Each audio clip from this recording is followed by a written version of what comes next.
Hi friends, ನನ್ನ ಚಾನೆಲಿಗೆ ಎಲ್ಲರಿಗೂ ಸ್ವಾಗತ. ನಾವಿವತ್ತು ಸಿಂಪಲ್ಲಾಗಿ ಟೊಮೆಟೊ ಗೊಜ್ಜು ಮಾಡೋದನ್ನು ತಿಳ್ಕೊಳ್ಳೋಣ. ಟೊಮೆಟೊ ಗೊಜ್ಜು ಮಾಡಲು 4 ಟೊಮೆಟೊ, ಅರ್ಧ ಸ್ಪೂನ್ ಕಡಲೆಬೇಳೆ, 1 ಸ್ಪೂನ್ ರಸಂ ಹುಡಿ, 3 ಬೆಳ್ಳುಳ್ಳಿ ಎಸಳು,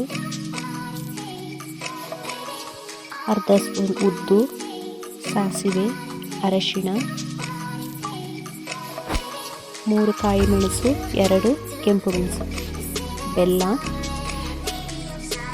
ಹುಣಸೆಹಣ್ಣು, ಖಾರದ ಪುಡಿ, ಉಪ್ಪು. ಒಂದು ಬಾಣಲಿಗೆ 2 ಸ್ಪೂನ್ ಎಣ್ಣೆ ಹಾಕಿ, ಎಣ್ಣೆ ಕಾದ ನಂತರ ಟೊಮೆಟೊವನ್ನು ಹಾಕಿ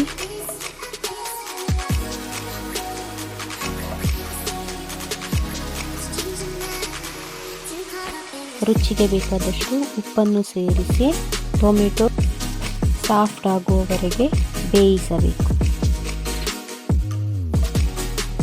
ನನ್ನ ಚಾನೆಲನ್ನು ಸಬ್ಸ್ಕ್ರೈಬ್ ಮಾಡಿ, ಹಾಗೆ ವಿಡಿಯೋವನ್ನು ಕೊನೆಯ ತನಕ ನೋಡಿ.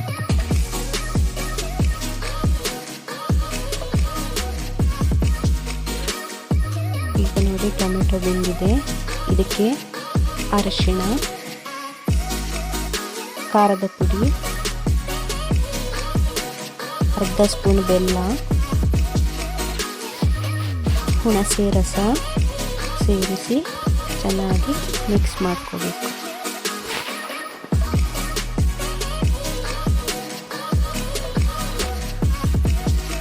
ಇನ್ನೊಂದು ಕಡೆ ಒಗ್ಗರಣೆಗೆ 1 ಸ್ಪೂನ್ ಎಣ್ಣೆ ಹಾಕಿ ಸಾಸಿವೆ, ಕಡಲೆಬೇಳೆ, ಉದ್ದು,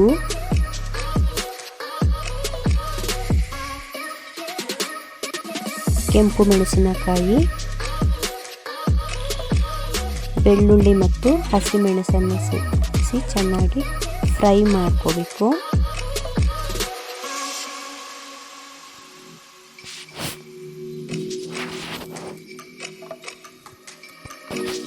ಈ ಒಗ್ಗರಣೆಯನ್ನು ಟೊಮೆಟೊ ಗೊಜ್ಜಿಗೆ ಸೇರಿಸಿ ಚೆನ್ನಾಗಿ ಮಿಕ್ಸ್ ಮಾಡ್ಕೊಳ್ಳಿ.